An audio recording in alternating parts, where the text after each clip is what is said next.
उठने एकादशी के दिन भगवान विष्णु पूरे 4 महीने सोने के बाद जागते हैं। भगवान विष्णु को तुलसी बहुत ही प्रिय है।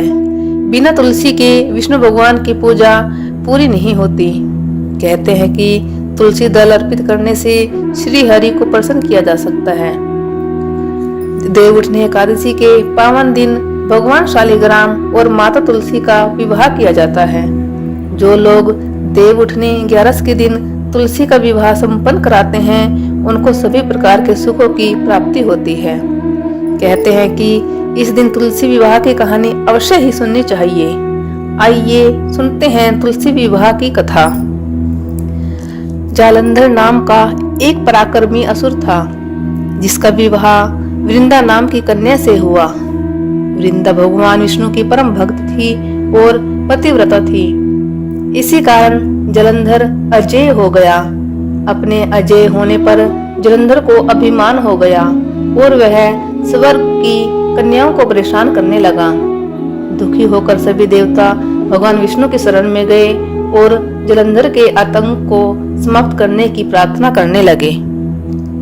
भगवान विष्णु ने अपनी माया से जालंधर का रूप धारण कर लिया और छल से वृंदा के पतिव्रत धर्म को नष्ट कर दिया। इससे जालंधर की शक्ति क्षीण हो गई और वह युद्ध में मारा गया।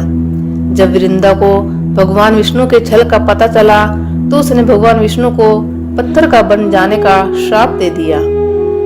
देवताओं की प्रार्थना पर वृंदा ने अपना श्राप वापस ले लिया, लेकिन भगवान विष्णु वृंदा के साथ हुए छल के कारण लज्जित थे।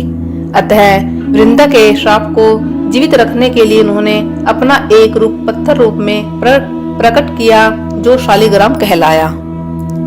भगवान विष्णु को दिया श्राप वापस लेने के बाद वृंदा जालंधर के साथ सती हो गई।